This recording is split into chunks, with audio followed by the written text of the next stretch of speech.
Maybe I switch it up a little bit today. What's up, Ace? How's it going, man?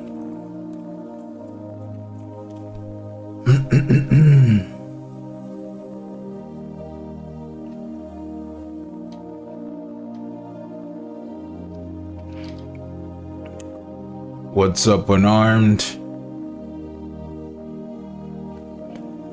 I think I have been using a certain approach this whole time. I wish there was a dark mode for this.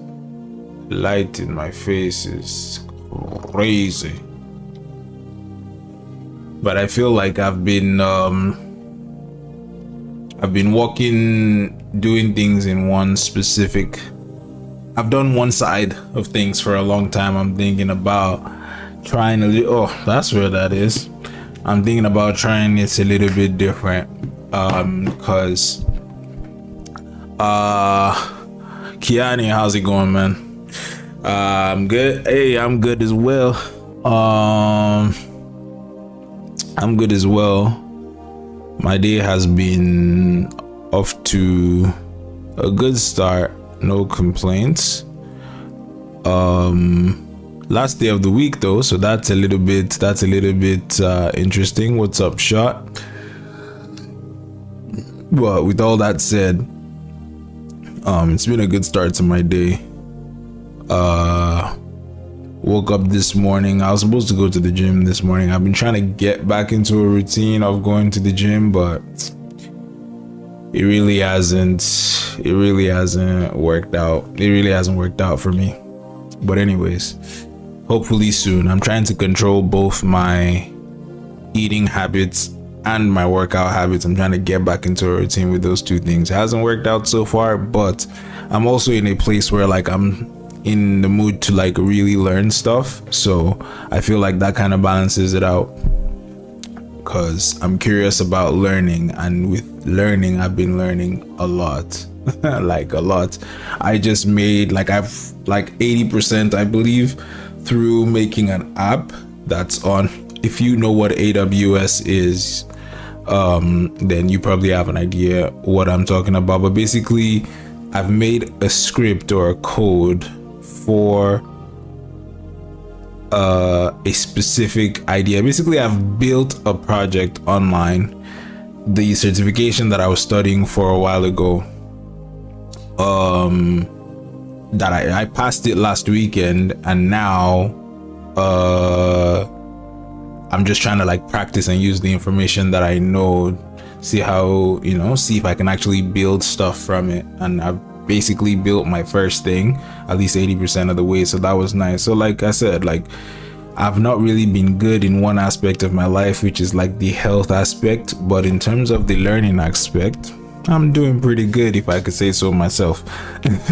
So that's what I spent most of my morning. That's what I accomplished today, even though I wasn't able to accomplish a few other things, because outside of learning about that, I'm also learning about what I'm gonna be streaming on the channel. So yeah, a few things. I've been good. Short, how about yourself, man? Hope you're doing good. Hope life's treating you good. Went to the zoo today, had a great time, lots of pictures. Yeah, what I've heard is like different people, different places have different I hope there's a proper thumbnail for this. Anyways, different people in different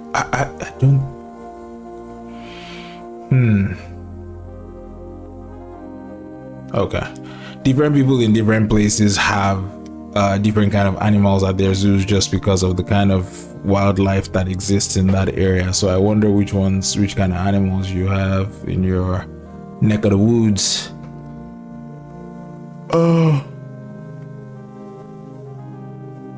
Yes, AWS does have something to do with Amazon, but yeah, well, I was asking like more of if you know what, like, because Amazon is also Twitch, so like having more like basically, if you to understand, I guess at the end of the day, I think I explained it well. Basically, I created a code, put it online, and the code can run itself. Like I can literally I can send someone a file, they'll be able to add something to my online server. Like I could literally put that file here. I could basically, let's say we were back in the day where I used to do the Apex Legends thing where we used to compete against each other. Instead of me having to like put in values and have like my own word sheet open and all of that, now all I need to do is just take all I need to do is just take that file, send it to someone on Discord, and every time we finish a match, they could just put in everybody's name, like this name, this score, this name, this score, this name, this score, and anybody can do it, and it will upload to the server by itself. Similarly to like if I send them a link to an Excel spreadsheet that I share with them, same thing, but instead it's not Excel, it's my own spreadsheet. I'm the one that owns that spreadsheet. Nobody else has access to it except for me. But yeah, ow bro, my ankle's been hurting lately. But anyways, it's pretty nice. Thank you, Ace. Not too bad, to be honest. Been holding up very well. Got myself a new car just recently that I'm gonna make a little project out of it. Oh, okay, so I'm guessing you bought a car. Wait, it's a new car? How come you're making, I guess you're gonna like do more stuff to it? What do they call it when you're like adding stuff to a car again? I forget. There's a name that I've heard a lot of people use for it, but that's nice, man. Congratulations.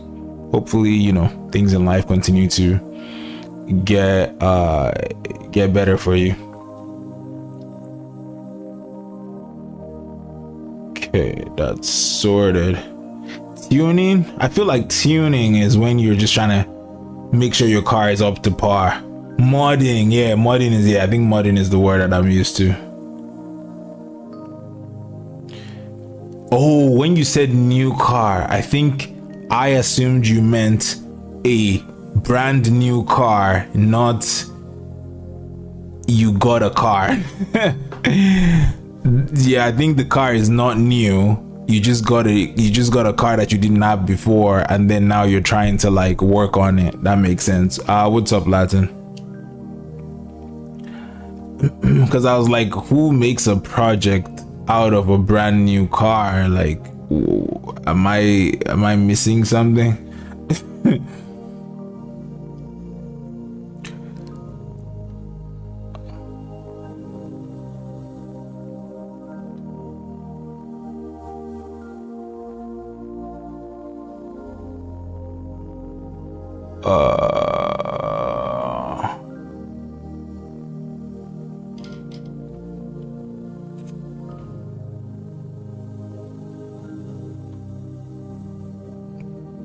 All right.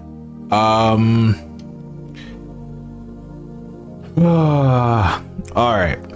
So, but with all that said, like I said, I think these past few weeks I've had the approach of just like generally discussing my thoughts, opinions on different things that I watch and stuff like that. So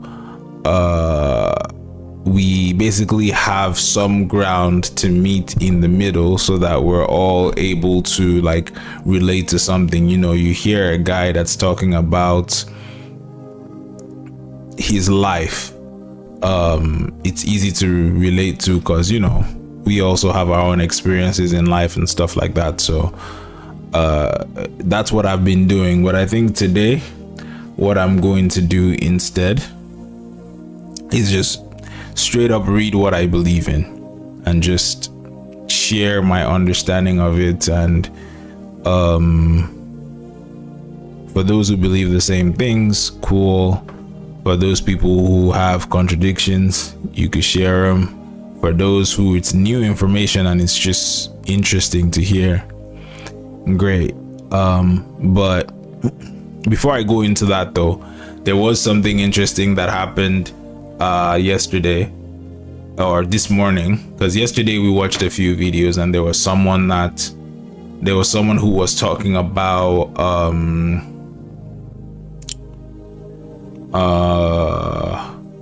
who was talking about why he left Christianity. That's the video we were watching yesterday.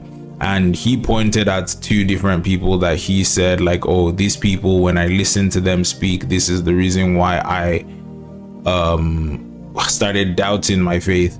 The first person that he referred to, Hugh something, I think Hugh Ross, that was the first person that he referred to. And he said when he listened to that person was able to show him that, okay, his doubts are true. So I went looking up that person today just to see what that person says. You know, what did the person say that made this person come to this conclusion?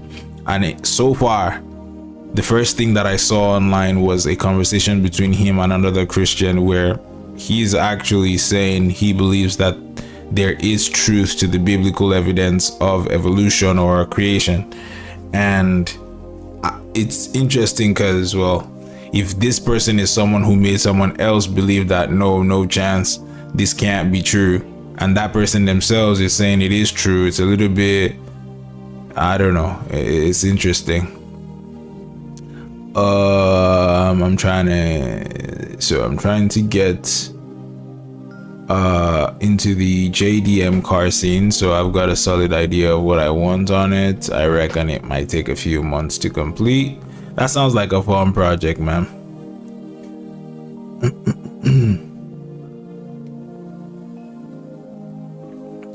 Yeah, that's cool. I mean, hey, like, what were we talking about purpose the other day? You know, having a sense of like, this is where I'm trying to go, this is what I'm trying to do. It always makes people feel good, you know. Help keeps you going. So that sounds like a nice passion project. But without further ado, I don't know how long today's stream is gonna be, because I know we have I have my practice that I'm gonna be doing this evening, but at the same time, the topic or the stuff I'm gonna be doing today is gonna be very, very uncommon to a lot of people. So I don't know how long I'll be able to do it. I'll try my best to just stick with it, but we'll just have to see. We'll just have to see how it goes.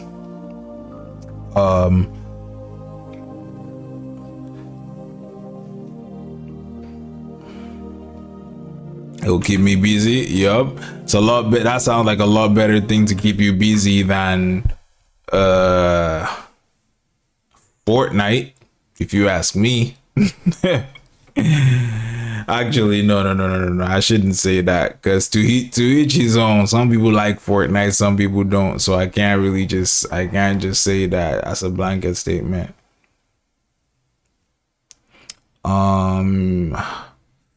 I think I might have to move this to a different spot. The chat's gonna have to be in a different spot. Yeah, because my face is covering some of it.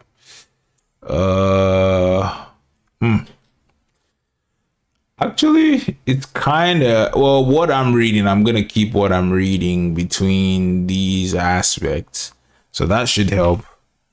Yeah. So I'll make sure I'm not putting anything down here where people can't see what I'm reading.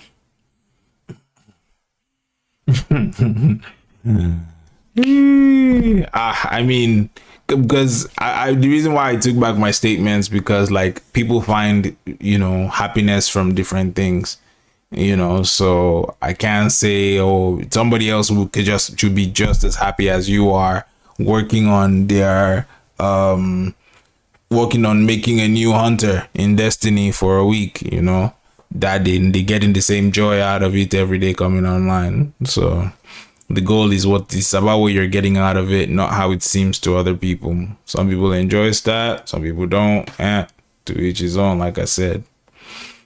Anyways, the last time that I read something from the Bible on the stream, what I read was Genesis 1, which, you know, again, I found that part interesting because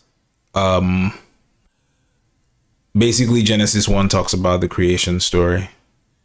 It talks about how the world started, or universe, I guess, to use the right word, how the universe started, and how different things that we know now, like the sun, the moon, the trees, the plants, the animals, the birds, the fish, humans, water, sky, earth, how all those things came to be. And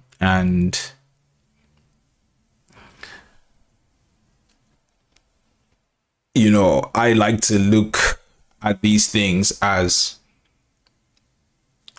of course, we have science that tries to figure out, people like what they like, no point in judging. Exactly. That's why I'm not a judge. That's why that's why I put it the way that I put it. But yeah, pretty much, I like to look at the creation story as like the thing that, so basically, at some point in history, around like maybe 4,000 to 5,000 years ago, I'm skewed on my numbers, sorry about that, but around 4,000 years ago, someone wrote a description of how the world began. Now, 4,000 years ago, let's say, we didn't have science the way that we have science today. What we had was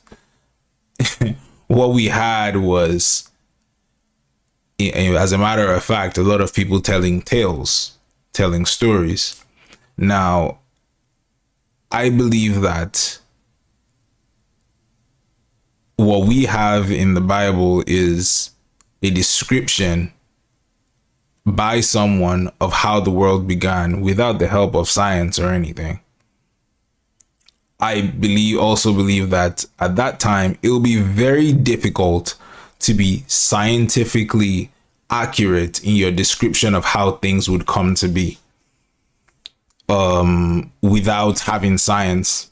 I'll repeat what I'm saying again. Like, there's an order that, let's say, for example, now we know that for you to get like maybe a Doberman, a specific breed of dog, you would need to start with these two breeds, and then this breed grows up and then gives birth to a baby. And then to get that right, you'd almost have to be in our time right now, because you'll need all the tools to be able to, create that new breed.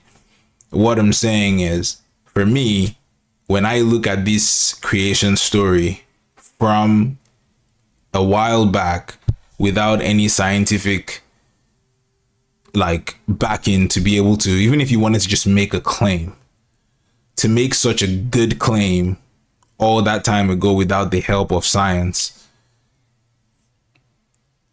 I always look at it as there's some kind of knowledge that that person must have had to be able to say things that happened in the past, because nobody was there. The story is not telling you that the first man who has ever lived is the one that was writing the story. No, what the story is saying instead is, oh man, my leg. What the story is saying instead is like God has revealed to them how the world started, and they're sharing it so that other people can know how God did it.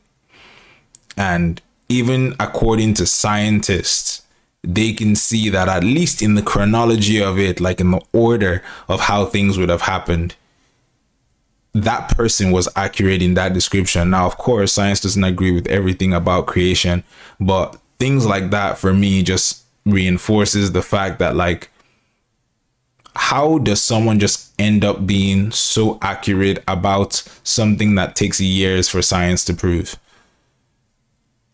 What knowledge did that person have? Because this is not just about someone being super smart. We're talking about science, which means like, people have passed down a lot of knowledge, tested a lot of things, have access to a lot of things to be able to test, to be able to arrive at what we know now.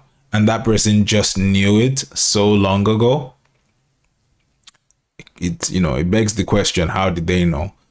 But anyways, that's a summary of my thoughts and what we were reading. I think maybe last week. It could have been maybe last week Friday. So maybe it could be like the Friday thing that we do, where we actually just read what the Bible says about certain things. Whether you believe it or not, at least you know what it says. And then you can decide for yourself if it's something you want to believe, if it's something that makes sense, if it's, you can, all of that you could then decide by yourself. But this particular book is a book that a lot of people, including myself, read about or share and ask people to read if they want to understand what the Bible says about who Jesus is. I can go on and on and on and tell you guys again about how about how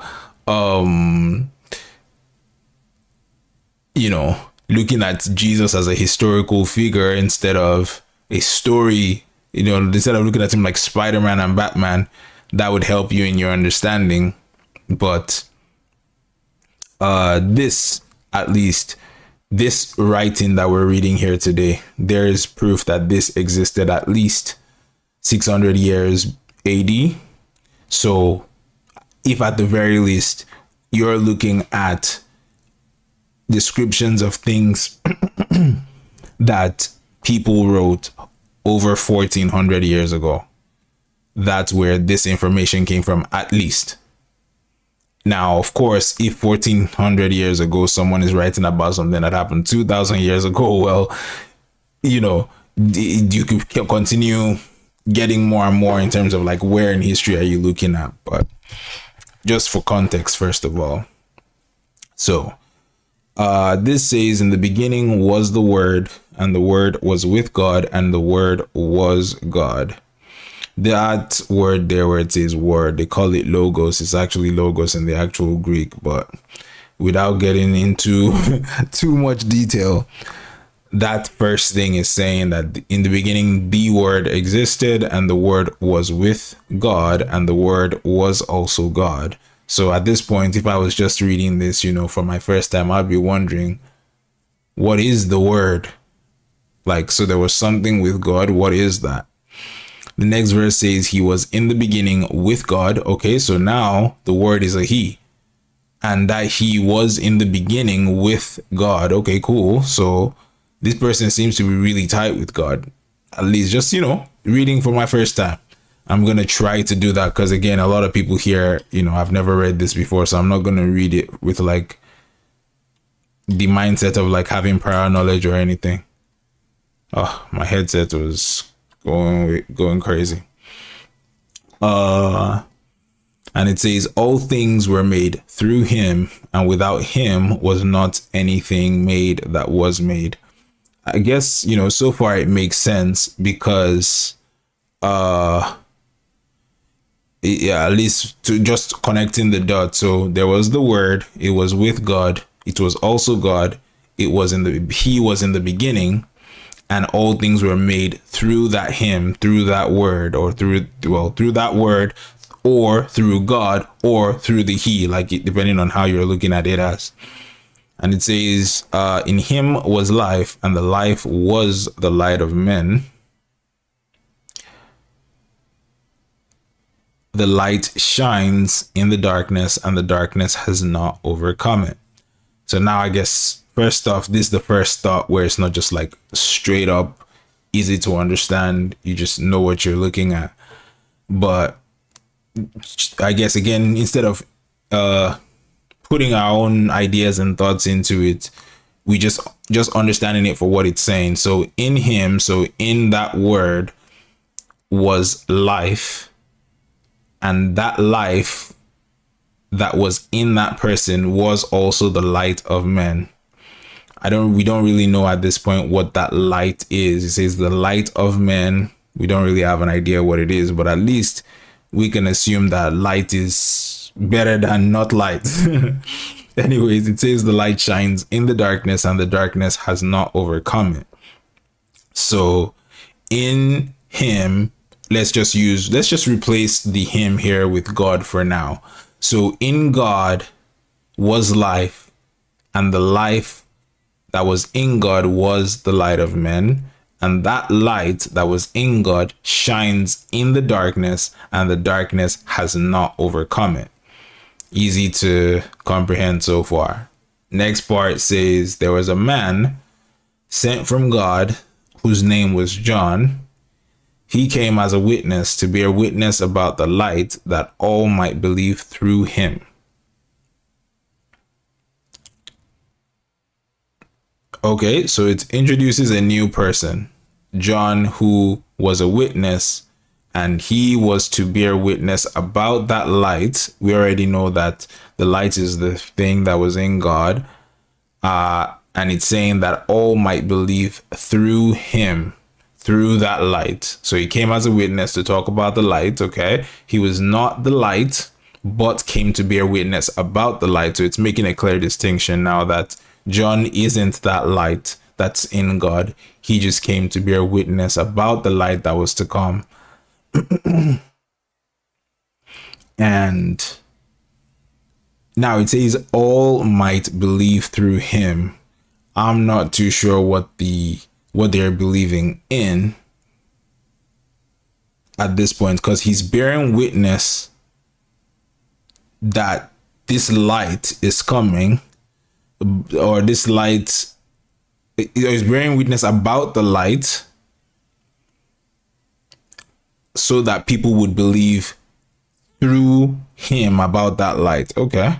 So the next part says the true light, which gives light to everyone, was coming into the world.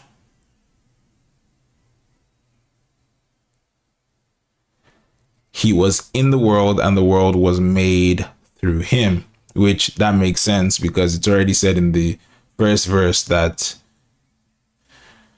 all things were made through him. So all things were made through this word. So now it's saying the true light, which gives light to everyone, was coming into the world. He was in the world, and the world was made through him. So this same word was now coming into the world. So the word, or the he, or the him, or God, because it says the word was God, all of this was in the world, and the world was made through him. Okay, so now it's basically saying God was in the world. Moving on, it says, yet the world did not know him. He came to his own, and his own people did not receive him. But to all who did receive him, who believed in his name, he gave the right to become children of God. Okay, so I guess now we can see the reason why. I guess I can highlight this and come on, I gotta log in to see that. Because here it's talking about believed. Oh wait, it let me highlight it. Oh, I guess it's just telling me it wouldn't save it. Okay, that makes sense now. Because it's talking about, before it said all might believe through him. People are supposed to believe in what? They're supposed to believe this believer. I was wondering what this was about. And then now here it says again that he came to his own, and his own people did not receive him. But to all who did receive him, who believed in his name, he gave the right to become children of God. So it's the belief is believing in the person. So believing in I guess I'm trying to think of if you could use that in like a human sense. Yeah, you could say like I believe in you. Like I believe in you. That's a term that you can use to say like, man, I believe in that you can do something, you know, I believe in you. It's not okay. So at least that makes sense of what this part is saying is the people who received him and believed in him, he gave the right to become children of God, who were born not of blood, nor of the will of the flesh, nor of the will of man, but of God. So that's what this whole belief part is talking about, is expressing who he is and what he has. So I think let me see, give me a moment, guys.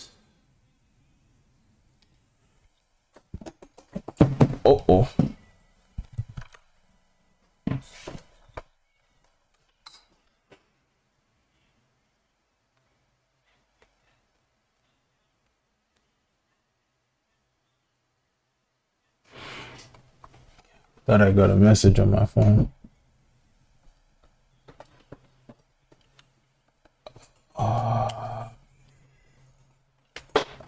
Man, how did that even come back on anyway?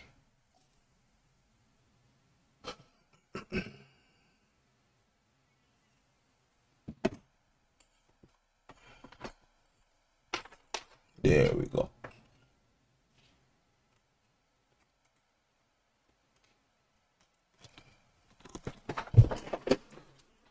Oh.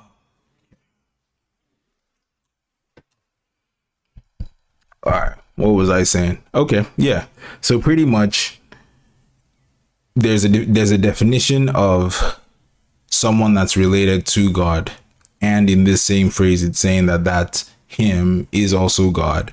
And then it's saying that there's light in that person of the person that's being spoken of. And it also says that darkness cannot overcome the light that's within that person. Then it also talks about this man, John, who came to bear witness that this light was going to come. Then it says,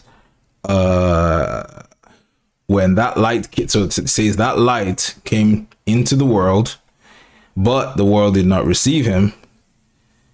And they also did not, and the world was made through him. Okay, yeah. So it's saying that light that came, that him that came into the world also made the world, referring to this, the word again. And yet it's saying the world did not know him. He came to his own, and his own people did not receive him. But all who receive him, who believe in him, he has given the right to become children of God, who were born not of blood, nor of the will of the flesh, nor of the will of man, but of God. So if you believe in him, now you're born of. So if you take out not, this is a not, nor, and nor. It's now you're born of God if you believe in him. Okay, next part. Now it goes into, and the word became flesh. What's this music that's playing?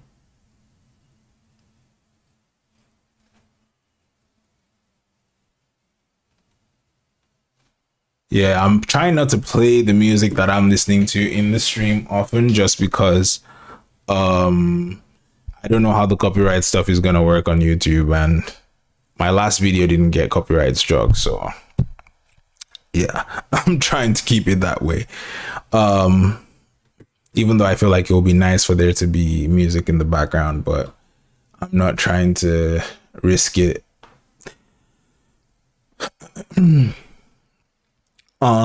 So where were we? Okay, so, and the word became flesh and dwelt amongst us, which is, I guess, synonymous with this part where it says he was in the world. So how was he in the world?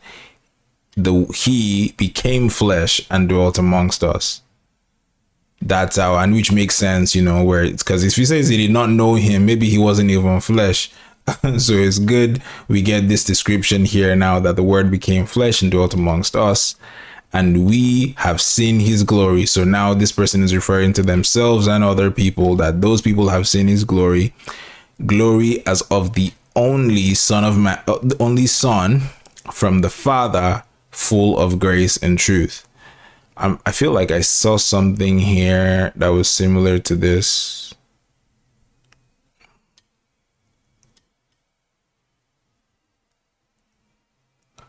Maybe I'm remembering something different. Okay. So now the word became flesh, dwelt amongst us. We have seen his glory as of the only Son from the Father, full of grace and truth. Okay. So, I mean, I guess this is expected, seeing as, this was someone that was with God. So it's expected that they will be full of grace and truth, but it's also claiming that it's the only Son, which it's not like there are multiple of them. So at least we can know that there's not another person like this specific person. So that's cool. And that's all I'm trying to do, by the way. All these readings that I'm doing, and I think I'm going to do them every Friday, is just understand what I'm reading. Like if I were to bring up an encyclopedia right now about the story of dinosaurs, I just look at it, read it, and try to understand it. Because sometimes people use big words, you don't even know what they're saying, right? But if you take time, try to understand each word, try to follow through, maybe you can get the message of what they're trying to share. So now it goes back to this John character again from here. Says, John bore witness about him and cried out, "This was he of whom I said, he who comes after me ranks before me, because he was before me." Which makes sense, because if you're saying he was before me, well, it makes sense because in the beginning this word existed, so it's definitely before you. Okay, for from his fullness we have all received grace upon grace. For the law was given through Moses, grace and truth come through Jesus Christ. For the law was given through Moses. Now, see, this is the parts where, when it comes to people who are seeing this or hearing this or reading this for the first time, I would try to give context in, because everybody here else that has been spoken about here is in the present tense, but now it's saying something that people might not know, which is like a past part of the story. So it's like I'm bringing you guys into season 20 of a show. So I got to give you guys a little bit of background, but I think it explains itself right here. Basically, there was some law that was given through this person called Moses. It's, and this John is talking about him. And it's saying grace and truth came through Jesus Christ. So it's just defining a difference. Law came through this person. Grace and truth came through Jesus Christ. So now, wait, who is Jesus Christ? Now, this is a new name. This is the third name that we're seeing now, because we can infer, because this same term, grace and truth, is right here. So it said, the word became flesh and dwelt amongst us, and we have seen his glory, glory as of the only Son from the Father, full of grace and truth. So when it says here, grace and truth comes through Jesus Christ, Jesus Christ could be this word, at least so far, because this person is full of grace and truth, and then this person, it says grace and truth came through that person. So if this person is full of it and it came through them, I think there's a clear alignment here. But let's keep on reading. Let's see if I'm correct about my thought process. So it says here, no one has ever seen God, the only God, who is at the Father's side. He has made him known. So now here it says that the word was with God, and it said the word was full of grace and truth. But now it's saying that he has made him known. I mean, I'm really trying to read this like as if like anybody who's reading this for the first time will read it.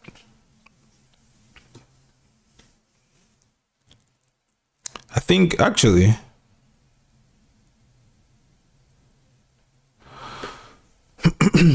I think it's a little bit clear here if you look at the first part when it spoke about John and what John was going to do. Where's the first part of John where it mentions John? Okay. So there was a man sent from God whose name was John. He came as a witness to bear witness about the light, that all might believe through him. He was not the light, but came to bear witness about the light. So John was coming to talk about the light. And we already seen that in this word person, that's where we have where the life was the light of men. So whoever John is describing about the person that's going to come is the light of men, And he's also saying that that same person is the one that is full of grace and truth, because John is only ever talking about one person. This first part says John is going to talk about a light, and then in this part he is actually talking about the light, and he's saying that grace and truth came through Jesus Christ. So he's identifying, this is the first time that they're identifying who the word full of light, full of grace and truth, who this person is. They're actually identifying him by name. And now it's saying, no one has ever seen God, the only God who is at the Father's side. He has made him known. So this word that became flesh, this word that's full of grace and truth, that's in him is light, is the one that's making the Father known. And it's saying the only God is the person is who is being made known. I'm trying my best to read this from the perspective of like just anybody picking up this book for the first time. What are they going to deduce by what they're reading? And it's a little bit difficult because I'm not reading it for the first time. And I'm trying to not put any prior knowledge that I have, to use it at all to be able to like understand what the verse is saying. But I think so far we've been able to follow the thought process of, it's talking about the word, it's calling the word God, it's saying the word was with God, it's saying the word was full of life, in him was life, and that life was the light of men. And then it's saying that John came to bear witness of that light coming amongst men. And then it's saying that when he came, the world did not know him, and his people did not receive him, but some people did receive him, believed in him, and those people got the right to become children of God. That's that first part. We can close that part for now. Then it's now saying that word became flesh, and this people, the person that's writing it and some other people, saw the glory of the word, and it was as of the only Son from the Father, full of grace and truth. Now, again, this son and father relationship, I know what it means, but we're just going to read it the way that it is and let it explain itself if it can. And then he comes back again and talks about John crying out and saying, this person is who I said comes after me, ranks before me, because he was before me. And then goes into, for him is his fullness, we have all received grace upon grace. Moses brought the law, but Jesus Christ brought grace and truth. So in real time now, John is talking about this Jesus Christ person and differentiating him from, basically he's now identifying Jesus Christ as this person that's been spoken about this whole time, this him person. And it also identifies that those who believe in the name of this person those people are now become children of God. Okay. And it also identifies here that no one has ever seen God, the only God, only this Jesus Christ has made him known. Let's keep going. And this is the testimony of John when the Jews sent priests and Levites from Jerusalem to ask him, who are you? Okay, so what even caused John to talk about all of this? John is talking about it because people asked him, who is he? That's pretty interesting. Somebody should ask you who you are, and you define who you are based on someone else. I find that very interesting, because he literally comes here and you imagine somebody asks you, who are you? And you say, I am you identify yourself by someone else. That's pretty interesting to me, anyways. So, next verse, it says, he confessed and did not deny, but confessed, I'm not the Christ. And they asked him, what then are you? Elijah? He said, I'm not. They asked, are you a prophet? And he answered, no. It's like he's playing with him. Like, what? Bro, who are you? What are you? What's all this? Anyway, so they said to him, who are you? We need to give an answer to those who sent us. What do you say about yourself? He said, I am the voice of one crying out in the wilderness, make straight the way of the Lord, as the prophet Isaiah said. So now he's saying that there was a prophet named Isaiah who said that there was going to be someone that's going to say, makes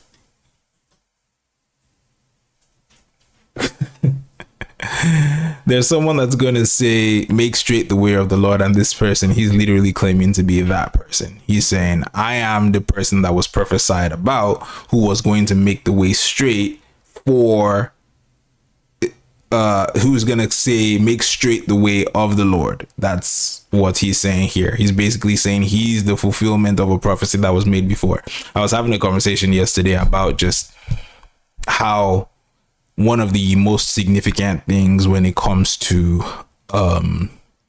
believing something, or believing that someone knows something that's outside of the realm of our understanding, is prophecy. Like, if someone, like I give an example, if I tell someone tomorrow at 5 p.m. this is going to happen, and it actually happens, you at the very least have some credibility to know that that person knows something beyond what you know, beyond what most human knows as far as your knowledge is, because normally people walk in time, they don't walk in the future.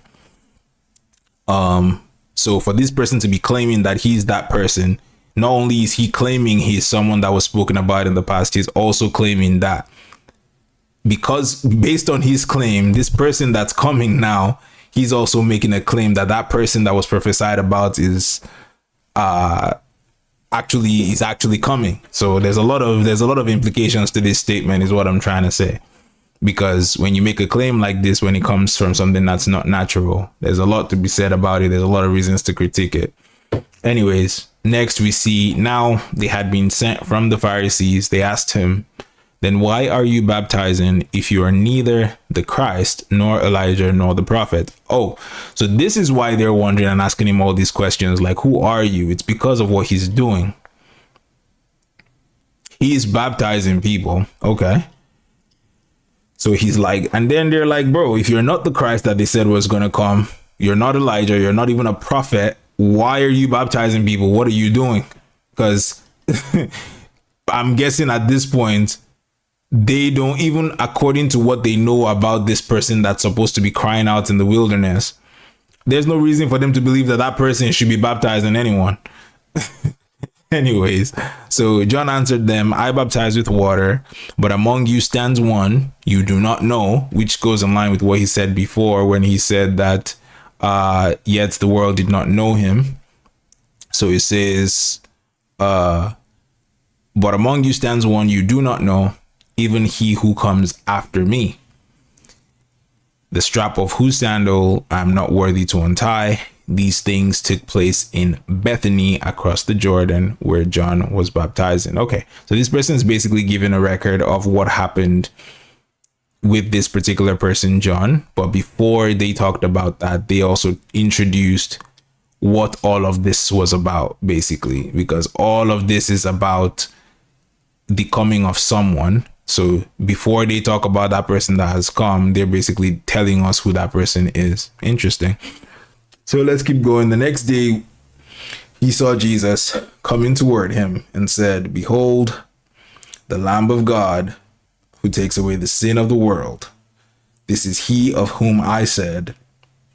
By the way, I'm going to pause here for a second, because it says, behold, the Lamb of God who takes away the sin of the world. But I just realized something. The reason why this person has any authority to be telling people about himself being someone that was spoken. Oh. Yeah. The reason he has any right to be telling people that he's the person that was prophesied about, or to even be saying all these things, is because in this verse right here, it has already explained who this John person is. They're saying that this John was a man that was sent from God. So that's the reason, because I was just, as I'm reading, I'm thinking like, why should they believe this guy? Why is he? Anybody could have claimed to be making the way for someone else or for some Christ.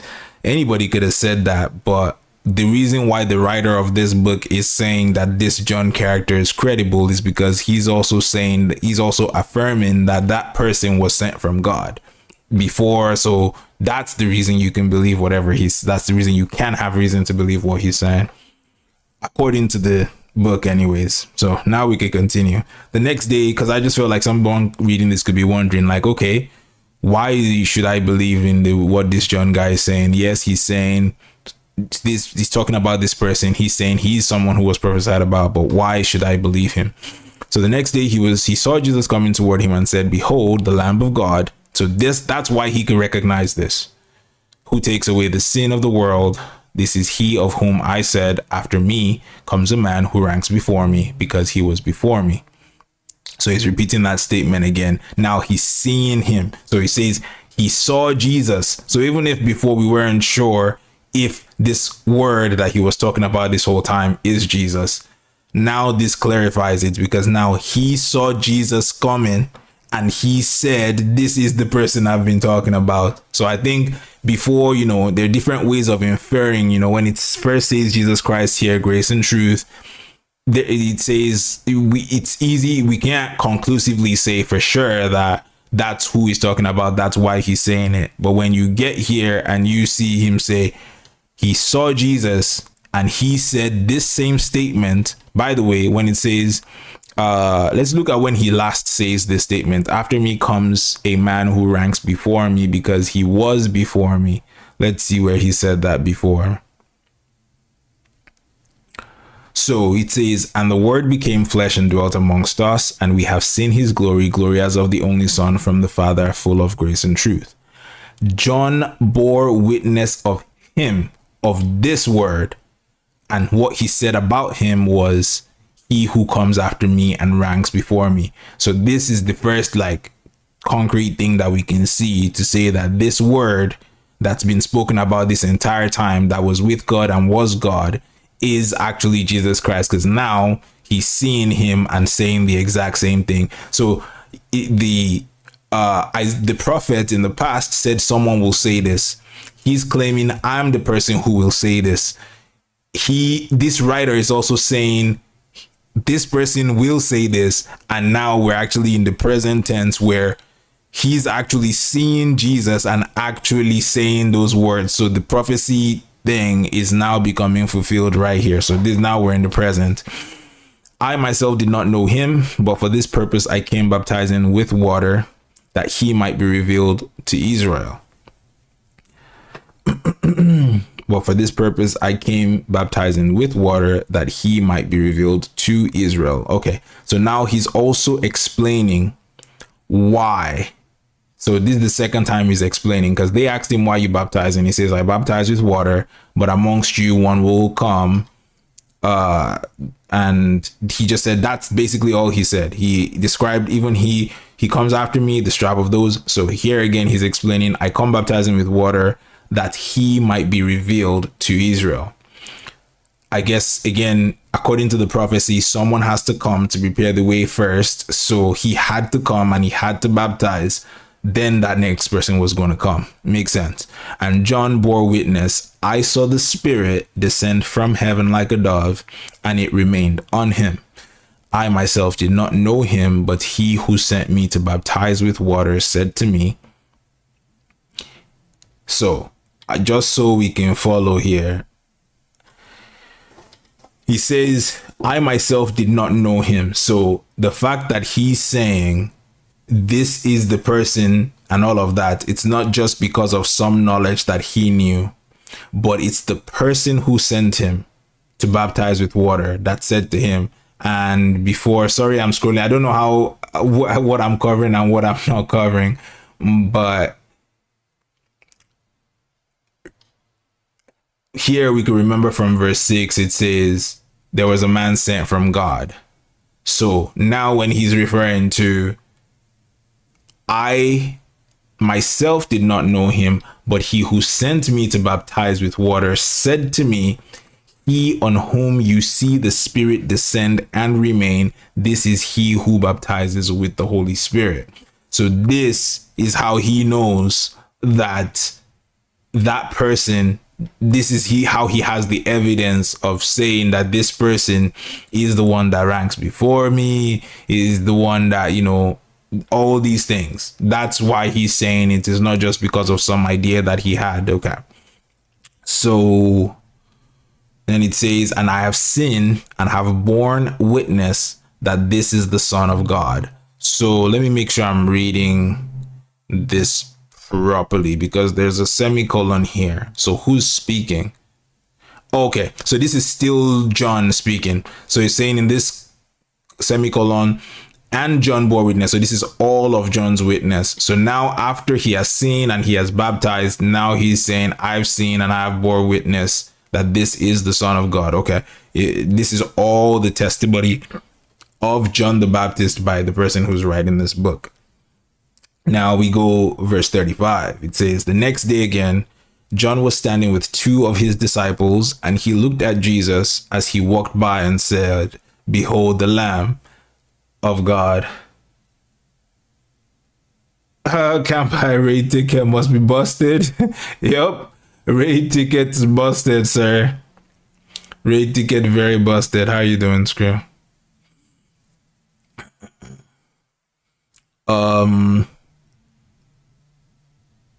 Yeah, so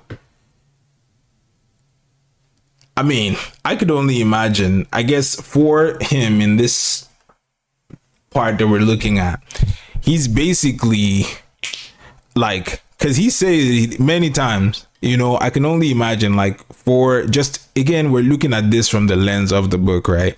This is someone who was sent from God for one singular purpose, to make the way straight for the person that is to come. Now, this person is actually there experiencing it and seeing that person. Of course, every time the person's going to go by, he's going to be like, hey, that's him. That's him. Because that's literally, you know, we're talking about purpose. Sorry, I'm going to break for a second, but we're talking about purpose and how knowing your purpose, it changes so much, because when you're doing things every day and you feel like you don't know the reason why, it can feel very unfulfilling. In fact, you feel like you're just chasing and you're just looking for this thing. But in this person's case, he had one purpose all his life, and that purpose was becoming manifest. I'm not surprised that the next day he said this, the next day after that he said it again. Of course, he's probably like, I did this, it happened. It happened, you know, because I can imagine even him, he might have some doubts, you know, he could have had some doubts going through his life. God has told you will do something, but, well, you still got to wait for that thing to actually come to pass. So I think it's very interesting. But yeah, just a little segue right there. So it says, the two disciples heard him say this, and they followed Jesus. Oh, wow. So, okay, I guess it makes sense. It says he was with two of his disciples, and when they heard him say, this is the person that I talked about. These are people who are disciples of John the Baptist, the person that's baptizing. And they hear that they were following him basically because they believed that there was one to come. And then he tells them, that's the guy? Of course they're going to follow him, you know what I mean? Like, that's the reason they're following John the Baptist, is because he's saying that Jesus was going to come. So as soon as they say, they probably like, oh, let's go talk to him. Anyways, so Jesus turned and saw them following and said to them, what are you seeking? Which is a very important question, because again, you got to check it. Like, why do you even believe in that guy that was telling that you're a disciple of him? Why do you believe in him? Let's talk about it. And it says, what are you seeking? And they said to him, Rabbi, which means teacher, where are you staying? Man, back in this time, they must have had a very interesting way of communicating, because first of all, they asked John, who are you? And they end up talking for maybe 5 minutes about who he's not before he finally says who he is. And when he says who he is, he uses the person he's supposed to, he uses a past prophecy to define who he is. Very interesting people. Now Jesus is asking, what are you seeking? These people's response is, where are you staying? You seeking my house or something? Anyways, he said to them, come and you will see. So they came and saw where he was staying, and they stayed with him that day, for it was about the 10th hour. So I think it's so interesting because, again, Jesus knows what they're seeking, but then again, them answering, where are you staying? Even if they asked him like, oh, we just want to know where you stay because we want to follow you.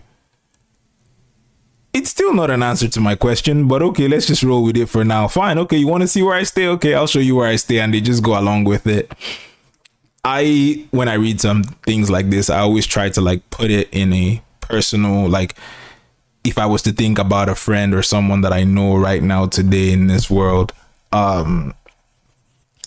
like, how would I be able to view this situation going down? Like, the person who's talking, the people who are talking to him, how they're receiving it, all of that. I find it very interesting, just trying to like visualize in a sense what that would look like.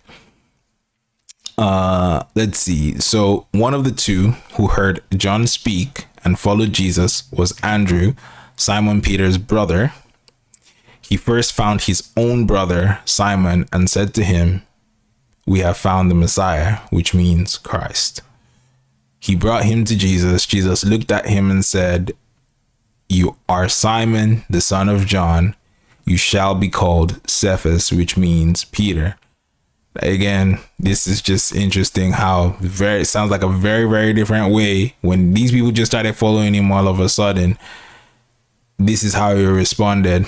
But with this particular person, when they brought him to Jesus, he just looked at him and said, now this is not a matter of who are you, what are you seeking? Nah, he's basically telling him this is who you are and this is what you will be called. He's basically giving him a new name. Very, very interesting. The next day, Jesus decided to go to Galilee. He found Philip and said to him, follow me. Now, Philip, so wait a minute. We just went from people following Jesus and Jesus saying, what are you seeking? To them bringing someone to Jesus and him saying who they are. And now we're at he found Philip and said, follow me.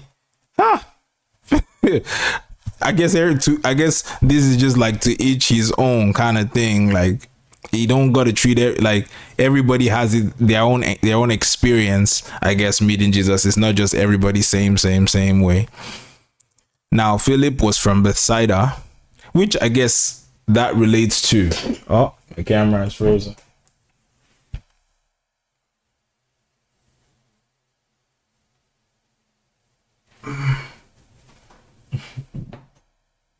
Wait, I didn't even fix it.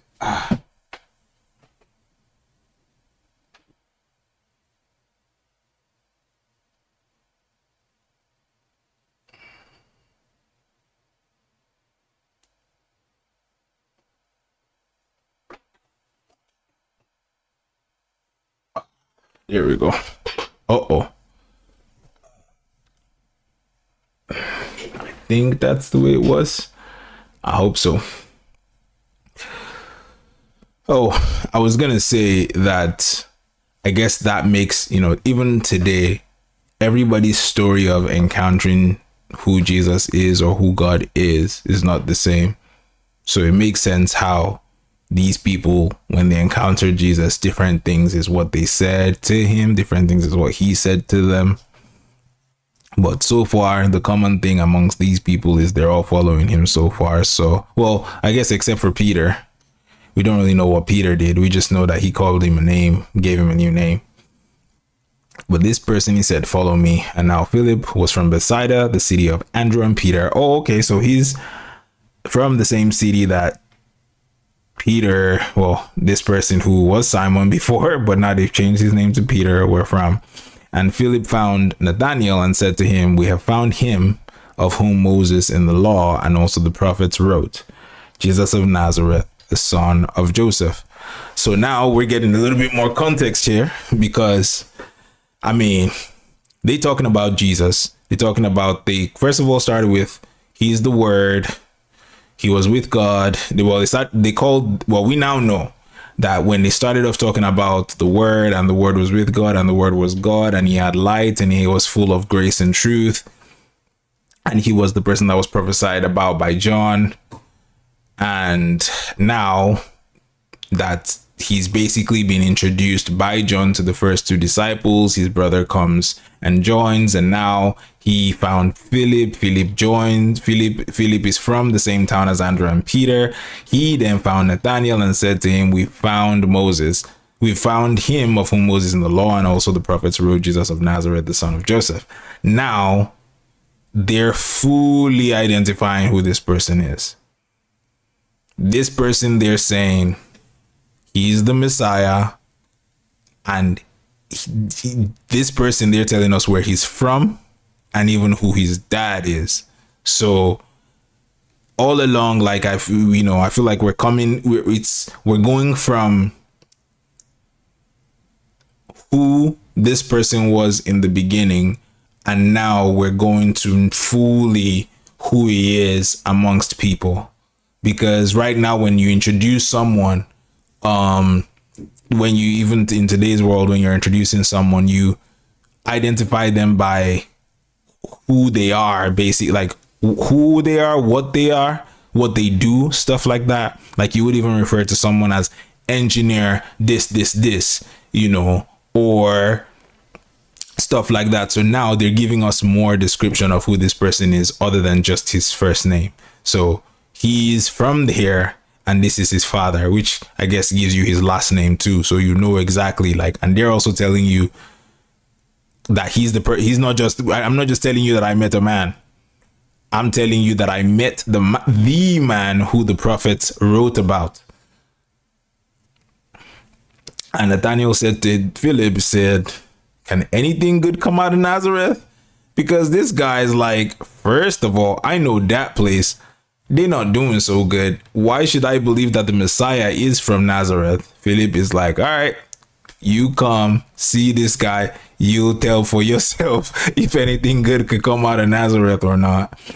And Jesus saw Nathanael coming toward him and said of him, behold, an Israelite indeed, in whom there is no deceit. Wow, that's a big statement. What's deceit again? Let me make sure I understand. Because y'all know me, when it comes, Google's my best friend.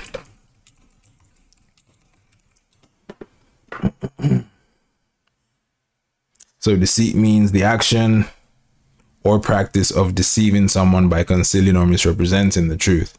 Wow, that's a big statement for them to make about him. He was not into the business of deceiving or concealing or misrepresenting the truth. So basically, he's a good guy. Well, let me not use that phrase, good guy, but he's not he tries not to do bad, basically. Let's put it that way. And Nathanael said to him, how do you know me? Now, I think that's one thing that we can see is consistent here, because when this person was brought to Jesus, he told him who he was. He didn't wait for them to introduce himself. He had knowledge of who these people were before they showed up. And the same thing is happening here again. But now Nathanael's actually questioning it, like, how do you know me? Which I think the other people might have asked, or maybe they might have just realized, like, for someone to know me like that, maybe he's the person I think he is. That could have also been a possibility, but at least now we get an answer. It says, how do you know me? Jesus answered him, before Philip called you, when you were under the fig tree, I saw you. Now, this is the kind of thing I'm talking about here. Again, we're looking from the lens of the book. Right now, we're not just trying to decide if We're not talking to, remember, Monday to Thursday is about the validity of the book. Right now we're just looking through the lens of the book and we're reading and trying to understand. What this is this person, Jesus literally just told Nathaniel that before Philip even called him to come and see Jesus, he knew where he was. And he said he saw him there. Now, I don't want to. Now, here's the thing. This could mean one of two things. Either he had some knowledge he's not supposed to have, or he was actually there and he's like, oh no, I saw you before he came. That's why I know who you are. But even if I see somebody sitting under a fig tree, how does that make me know that you are one in whom there's no deceit? Like, unless it's Jesus been following him around the whole time.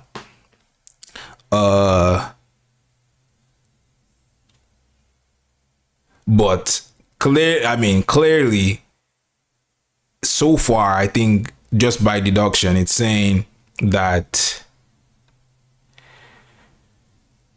Philip went and found Nathanael and told him. Now, maybe where he was, where Nathanael used to be, where he was before, where this fig tree was, Jesus was there. But that wouldn't make sense with the timeline, because Jesus was with Philip, talking to Philip. Philip left to go and get Nathanael.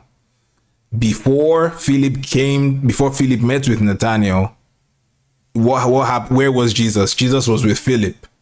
So before Jesus met with Nathanael, Jesus was with Philip. So the only conclusion that we can make here is that when Jesus is claiming to have seen him under this fig tree before Philip called him, Jesus was not in the same physical location. But let's see, maybe I'm wrong. Maybe there'll be reason to believe otherwise, because I'm just trying to plot the timeline here.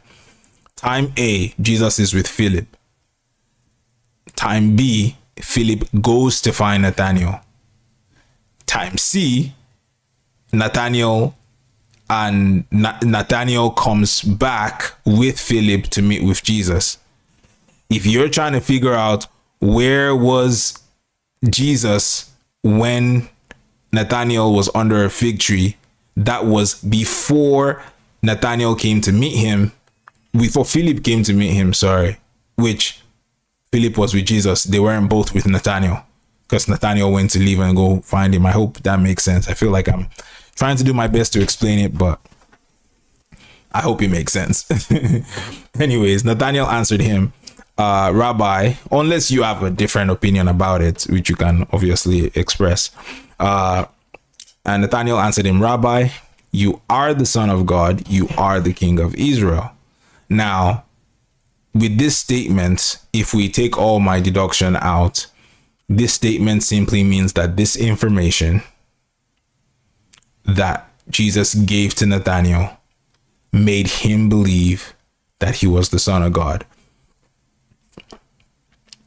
Why? It's not said here, but this statement, well, at least these two statements, because first of all, he told him something about himself, and then he told him where he was, precisely to that he was under exactly what kind of tree. So either Jesus been following him all his life, or following him for a while and studying him, or Jesus knew some things that Nathanael knew. Nobody else knows this, and that's why he said this. But let's not infer anything. Let's just keep going.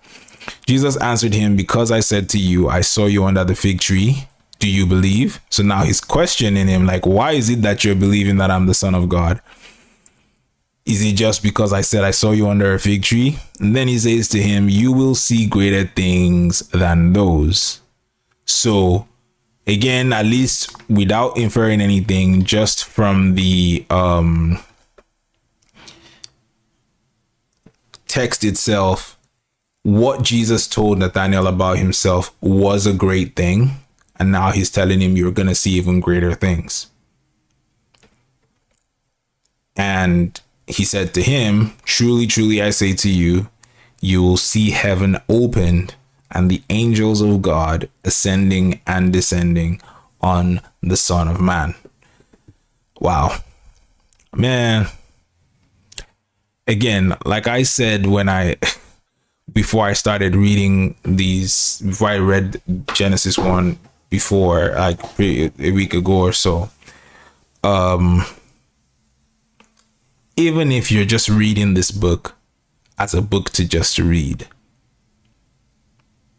the book is very, very, very, very well written. I feel like you could sit and just read this just for enjoyment alone. But when you see that this book that is very enjoyable to read is not just enjoyable to read, it's also true. Honestly, it's like, it adds even more. It's like you watch a movie that's really, really good. You watch a beautiful movie, epic movie, well written, great actors, everything. And then you hear, oh, at the end, it's a true life story. Like, for me, it takes it up a notch because it's like, wow, you even start looking up, like, who's this person? Where did they live? How did that use get it? Takes it up another notch. Just you want to actually be a part of, like, what how did someone actually live this life of this movie that was so great? And I hope and I pray that, you know, as more people continue to read these words, that they get to find the truth. They get to find the truth of who God is and what God did for everyone. I always say this anytime I get a chance, that if God put himself, as awesome and as amazing as God is, became a man, and in that he became that man form just for you and I to not spend eternity in hell. He's done his part. He's made that sacrifice. He got hung up on a cross. He's done those things for you. He's done his part. The question is just, are you going to take a chance to read what is said about him? Because if you believe him, it says here that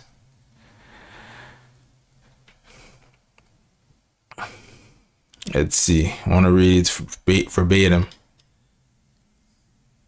But to all who did receive him, who believed in his name, he gave the right to become children of God. That's it. All. It's not some. It's all who believed in Jesus. The question is, you just have to ask yourself, did he actually exist? Did he actually do all those things? Is he actually the person that this book says he is? I know it might seem too far-fetched. It might seem like, why should I believe in a random book that was written by some random people some random years ago? But I believe that's the wrong question. The right question is, what if this book is true?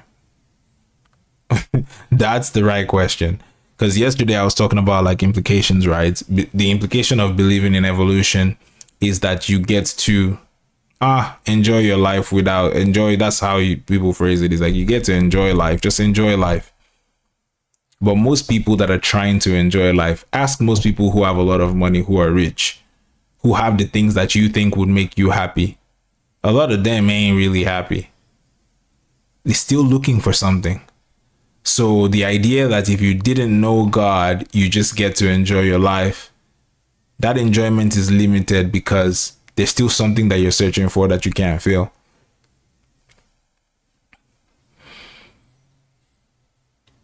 But I want to see if I can read through chapter 2 as well. How do I go to the next one? Let me see how long chapter 2 is. Oh, chapter 2 is short. So we'll read chapter 2 and then we can call it a day for today. Let's see what we can get. Maybe we'll even read a little bit more because I've enjoyed this so far.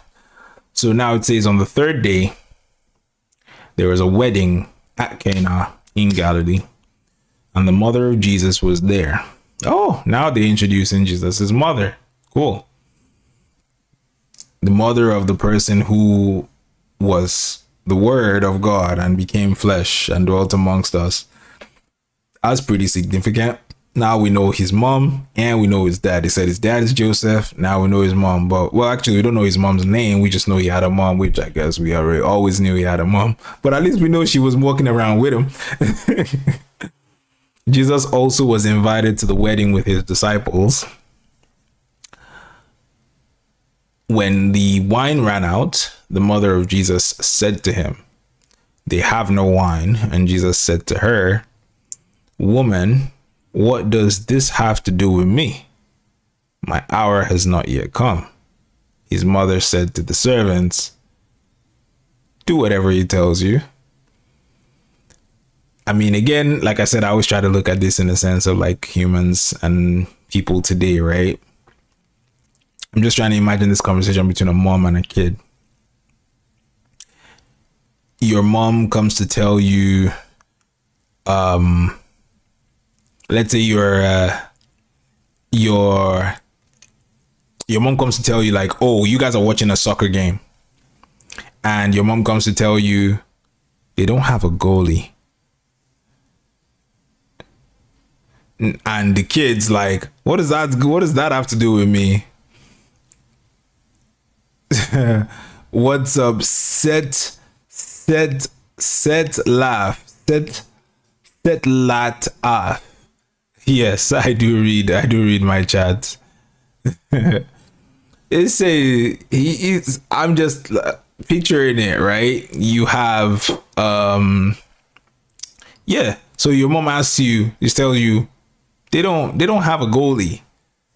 And the kid's like, "Mom, what's that got to do with me? We came here to watch the game." I'm picturing this even bigger. Like if you were to be in an actual like stadium, like some of you might not know soccer teams, so I don't want to mention. Good. Let's say it's you'll give me the pronunciation. Thank you. I can't shorten it to set, but I want to finish Setelataf.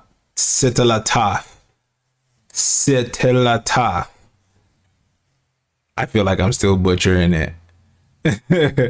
But yeah, I'm thinking let's put this on a scale of like a big soccer match between the US and Canada, for example. And you go to watch the game with your mom. But you got front row seats. Let's say you were invited to come watch the game.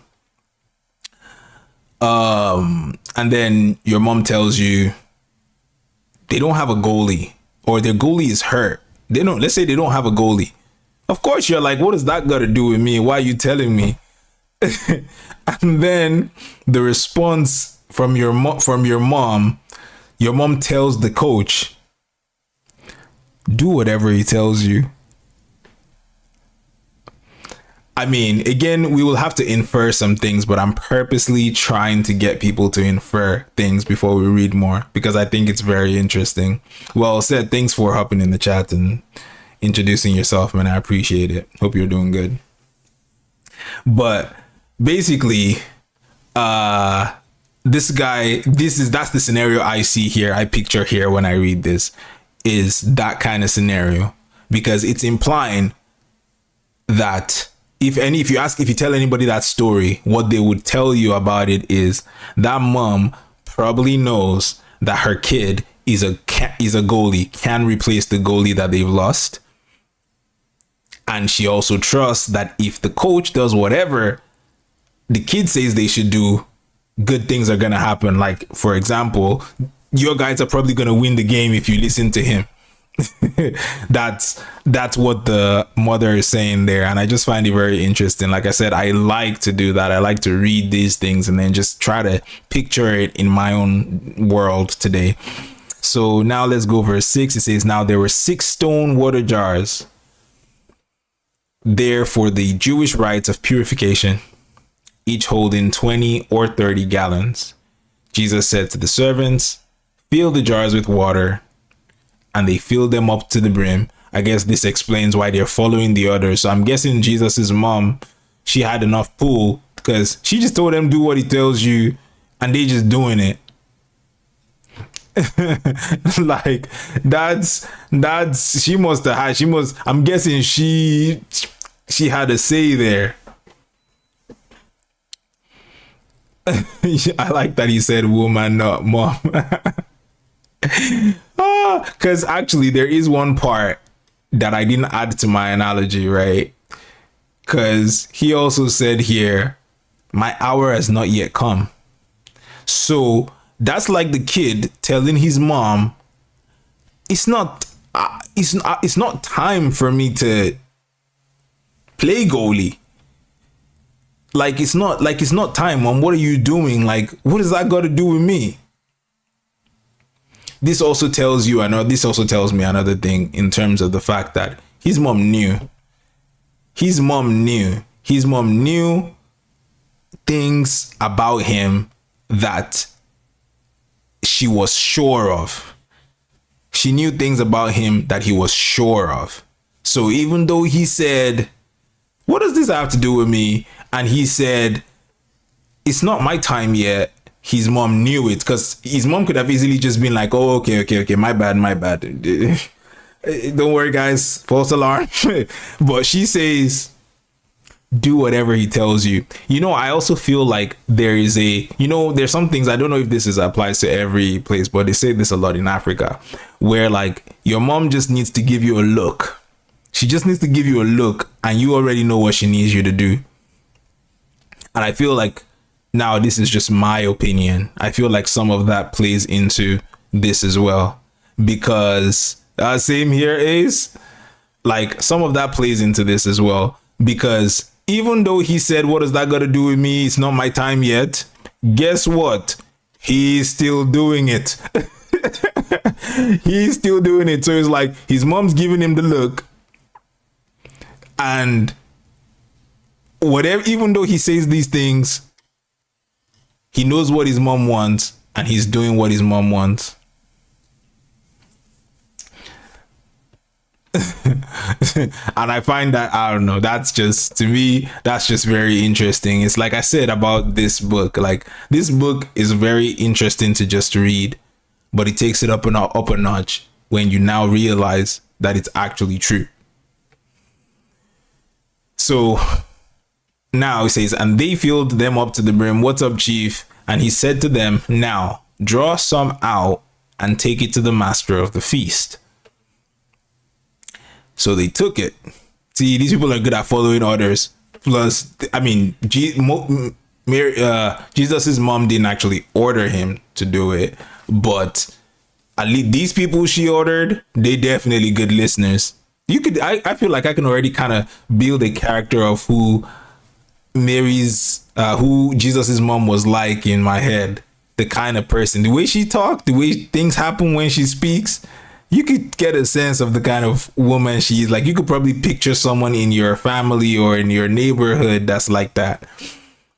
Anyways, so it says, when the master of the feast tasted the water,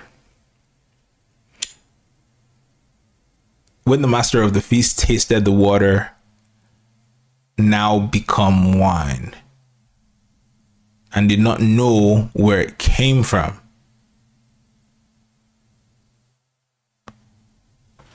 I want to get more context of this, because the way it's written there, it's getting me a little jumbled up. Let's see.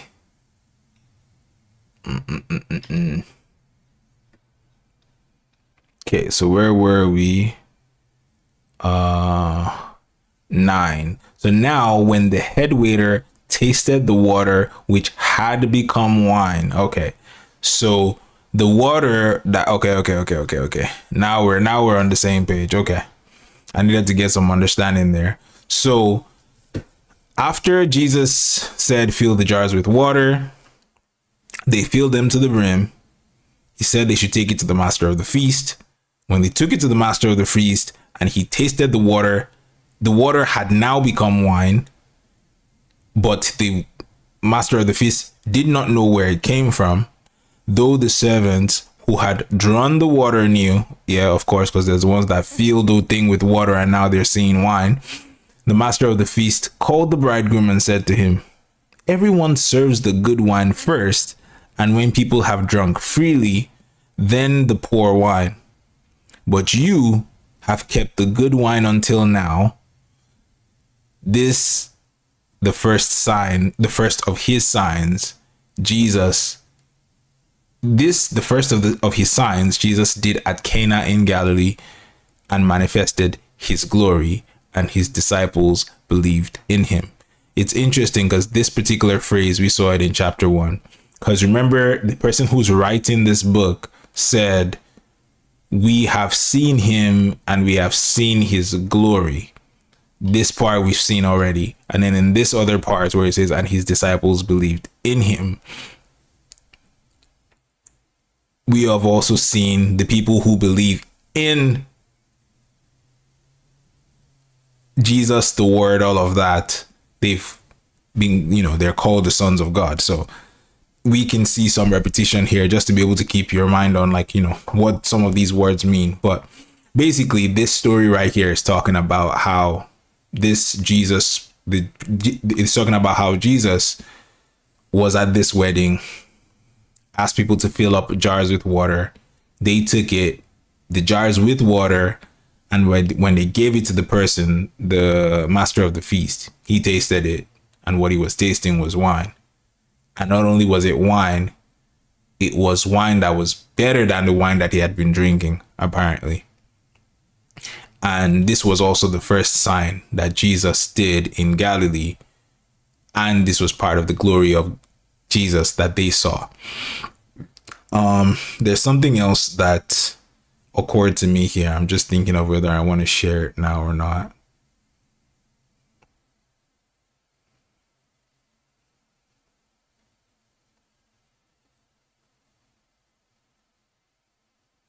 Okay, I'm not going to share it because it's a deduction that I want to make, and I'm trying my best to just keep up with just exactly what is being said. So after this, he went to Capernaum with his mother and his brothers and his disciples, and they stayed there for a few days. Interesting. At least we know he wasn't mad at his mom afterwards, since they all went home together. All right, so verse 13. The Passover of the Jews was at hand, and Jesus went up to Jerusalem. In the temple, he found those who were selling oxen and sheep and pigeons, and the money changers sitting there. And making a whip of cords, he drove them all out of the temple. Oh, he made a whip? Let's read that again. So it says, the Passover of the Jews was at hand. So this, I know what it is, so I'm just going to share. It's a celebration, just to simply put it. It's a celebration of the Jewish people that was happening. And Jesus went to Jerusalem for this celebration. And in the temple, he found those who were selling oxen. So basically, in the temple, I think everybody knows what temple is. I don't need to explain that. In the temple, people were selling animals, and there were money changers there as well. So what did Jesus do about when he saw that? He made a whip of cords, and he drove them all out of the temple with the sheep and oxen. And he poured out the coins of the money changers and overturned their tables. Now, I'm sure if you've not read this before, you're wondering why. Like, why is he doing all this stuff? If you don't know what a temple is for, you would be wondering that. Or if you don't know, or you might just not know why. Okay, fine, they're doing that. Maybe they needed to eat, There's a celebration after all. Like, what's so bad? So I'm guessing he's going to tell them. And he told those who sold the pigeons, take these things away. Do not make my Father's house a house of trade. His disciples remembered that it was written, zeal for your house will consume me. Now, actually, right now, I want to check this and look at where it was said, just so that you guys can see it. But I don't think that's the. I don't want to do that today, because I feel like if you guys are interested, you can check why when they say it was written, this is talking about at some point it was written that the zeal for the house will consume someone. And this is just, oh, come on.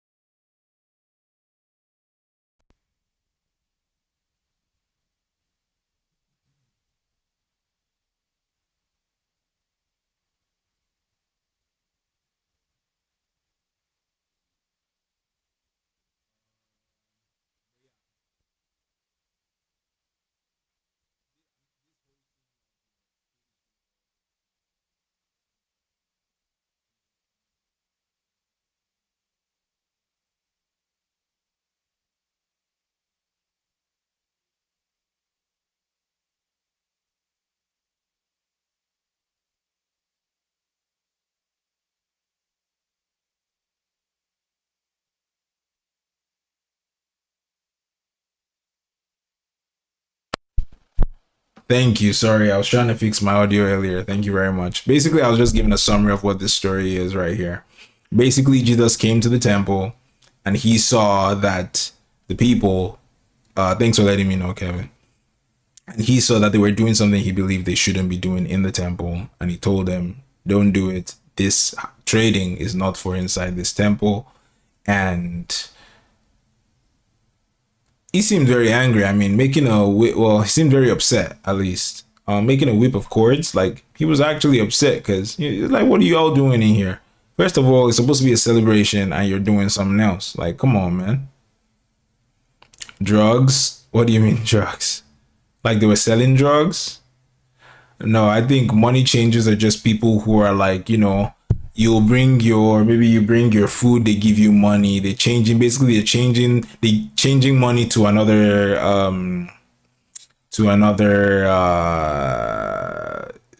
something else. You're basically exchanging for something else. You're either using something to get money or changing one money to another money, but yeah. So the Jews said to him, what sign do you show us for doing these things?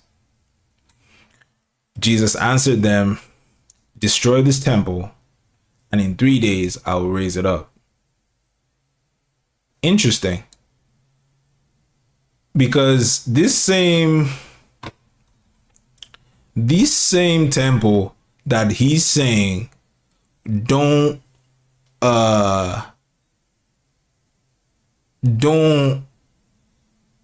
sell and don't buy and sell in, he's saying destroy this temple and in 3 days I will raise it up.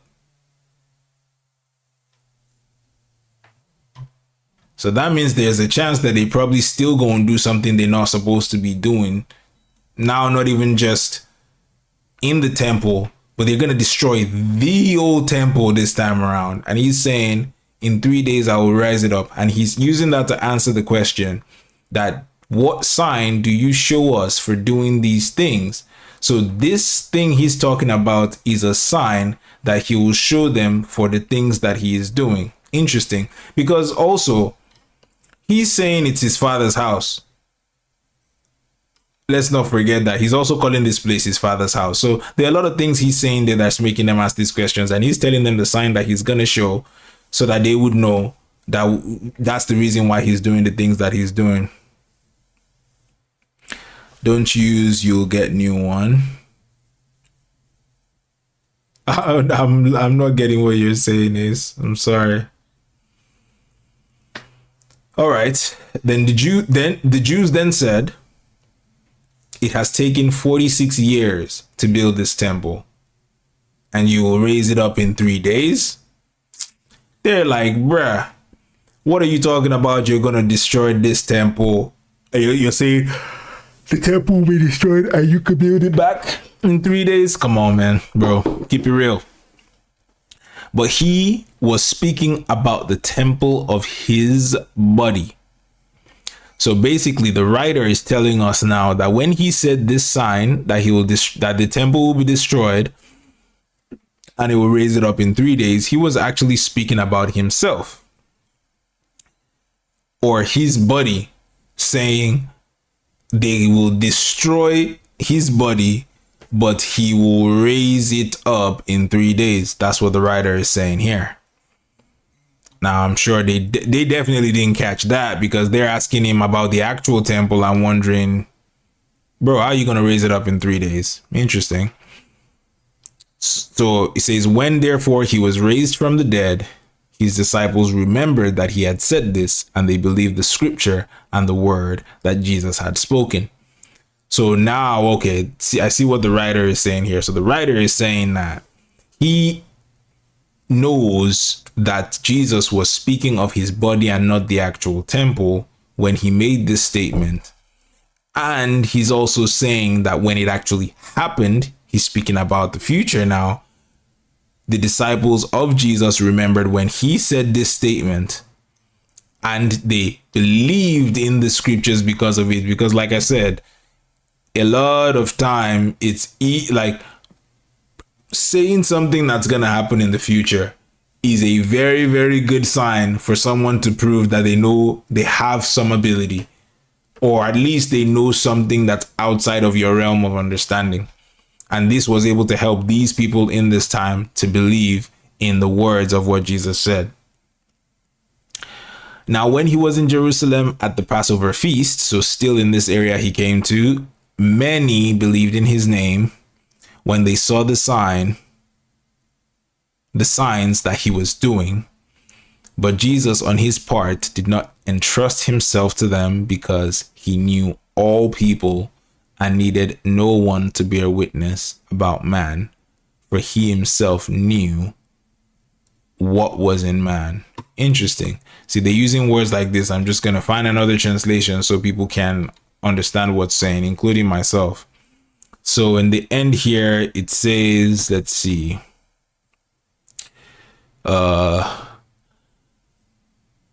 Now, when he was in Jerusalem at the Passover during the feast, many believed in his name as they observed his signs which he was doing. But Jesus, on his part, was not entrusting himself to them, because he knew all people, and because he did not need anyone to testify about mankind, for he himself knew what was in mankind.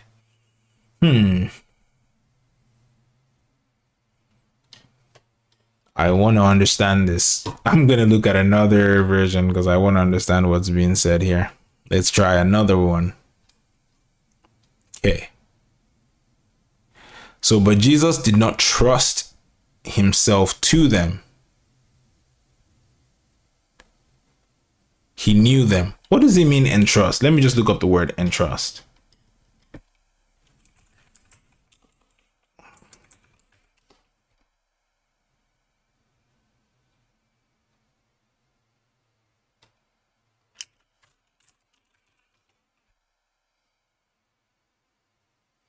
Okay, so entrust, at least according to the English dictionary, says assign the responsibility for doing something to. Okay, so he didn't give, basically saying he didn't trust men to handle himself. Like, because they were believing and seeing the signs didn't mean that all of a sudden Jesus was trusting them to do anything, or assigning the responsibility of his message to them or something like that, because he already knew he already knew them, basically, like he knew their hearts, and he did not need anyone to bear witness. So he didn't entrust the bearing witness of himself to them. This clears that up. And he did not need anyone to bear witness concerning man.